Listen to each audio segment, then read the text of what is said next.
சாப்பிட்ட அப்புறம் ஒரு சின்ன நெஞ்செரிச்சல், வயிறு ரொம்ப உபசமா இருக்கு, செரிமானம் சரியா ஆக மாட்டேங்குது, இப்படி ஏகப்பட்ட பிரச்சனை இருக்கு. இதுக்கெல்லாம் என்ன சொல்யூஷன் அப்படின்னு பாத்தீங்கன்னா சோடா. அதானே, ஒரு சோடா உடச்சு குடி, எல்லா பிரச்சனையும் சரியாயிடும், இப்படி நிறைய பேர் சொல்லி நம்ம கேள்விப்பட்டிருக்கோம். ஆனால் ஆக்சுவலி சோடா குடிச்சா நம்மளுடைய பிரச்சனை இன்ஸ்டன்ட்டாக ஒரு ரிலீஃப் இருக்கிற மாதிரி இருக்கும். ஆனால் ஒரிஜினல் பிரச்சனையை அது ஜாஸ்தி பண்ணுது. சோடா குடிச்ச அப்புறம் நம்ம எப்படி ஃபீல் பண்ணுறோம், ஆனால் அது நம்ம பாடிக்கு என்ன பண்ணுது, இதை இந்த வீடியோ பதிவில் பார்த்து தெரிஞ்சுக்கலாம் வாங்க. சாப்பிட்டு முடிச்ச அப்புறம் வயிறு ஒரு மாதிரி இருக்கு, உபசமாக இருக்கு, என்னமோ பண்ணுது, இது எல்லாத்துக்கும் ஒரே ஒரு சிப் சோடா குடிச்சா இன்ஸ்டன்ட்டாக ஒரு ரிலீஃப் கிடைக்கும், ஒரு ஏப்பம் வரும், நான் பெட்டராக ஃபீல் பண்ணுவேன். இது எல்லாமே உண்மைதான். ஆனால் சோடா குடிச்சா என்ன நடக்குது தெரியுமா? ஸோ இந்த மாதிரி சோடாவை கார்பனேட்டட் ட்ரிங்க்ஸ் அப்படின்னு சொல்லுவாங்க. இதை நம்ம குடித்ததும் இதில் இருக்கிற பபிள்ஸ் நம்ம வயிற்றுக்குள்ளே போகும், கார்பன் டை ஆக்சைடை ரிலீஸ் பண்ணும். இதனால் நம்ம வயிற்றுக்குள்ள ப்ரெஷர் இன்ஸ்டன்ட்டாக ஜாஸ்தி ஆகும்.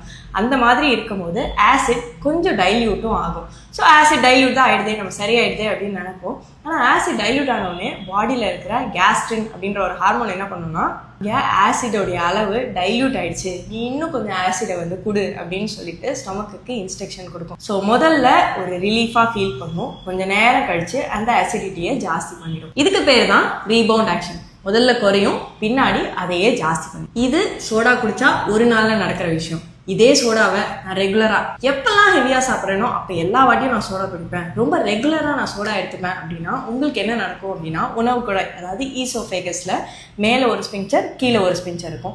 இந்த ஸ்பிங்க்சர் வாயிலேருந்து உணவு உள்ளே வரும்போது திறக்கும், திறந்து உள்ள உணவு வந்தோடனே இது முடிக்கும். ஸோ உணவு இப்போது மேலே இருக்கிறதுக்கும் கீழே இருக்கிறதுக்கும் நடுவில் இருக்கும். இப்போ இந்த கிட்ட வரும்போது இந்த இடம், இந்த லோயர் ஈசோஃபேஜியல் ஸ்பிங்க்சர் திறக்கும். ஸோ இந்த இடம் தான் ஸ்டொமக்குக்கும் ஈசோஃபேகஸ்க்கும் உள்ள கனெக்ஷன். ஸோ திறக்கும் போது இந்த இடத்துல ஆசிட் இருக்கும், உணவு வரும்போது அதை டைஜஸ்ட் பண்றதுக்கு ஹெல்ப் பண்ணும். இது ரொம்ப நாள் நம்ம சோடா இப்படியே குடிச்சிட்டே இருந்தோம்னா இந்த ப்ரொடெக்டிவ் வால்வான லோயர் ஈசோஃபேஜியல் ஸ்பிங்க்சர் இது என்ன பண்ணும்னா லூஸ் ஆயிடும், மசில் வீக் ஆயிடும். ஸோ எப்பெல்லாம் உணவு வருதோ அப்போ மட்டும் கேஸ் செக்ரீஷன் இல்லாமல் இது லூஸாக இருக்கும்போது கேஸ் இங்கே இருந்துக்கிட்டே இருக்கும். இதனால் ரிஃப்ளெக்ஸ் ப்ராப்ளம்ஸ் வரலாம், லாங் டேர்மில் கேஸ்ட்ரைட்டிஸ் வரலாம், இன்னும் நிறைய ஸ்டொமக் ரிலேட்டட் இஷ்யூஸ் வரதுக்கு வாய்ப்பு இருக்குது. ஸோ இந்த மாதிரி சோடாலாம் குடிக்கும் போது எனக்கு இன்ஸ்டண்ட்டாக ரிலீஃப் கிடைக்குதுன்றதை மட்டும் ஃபீல் பண்ணாமல் இந்த சோடா நம்ம உடம்பை எவ்வளோ தூரத்துக்கு பாதிக்குது அப்படின்றதையும் புரிஞ்சுக்கோங்க. ஸோ நெக்ஸ்ட் டைம் பிரியாணிக்கு சோடா ஆர்டர் பண்ணுறதுக்கு முன்னாடி யோசிங்க. நிறைய சோடா குடிக்கிற உங்கள் ஃப்ரெண்ட்ஸுக்கு இந்த வீடியோவை பகிர்ந்துட்டு சோடா நல்லதில்லை, உடம்பை பார்த்துக்கோங்கன்னு சொல்லுங்கள்.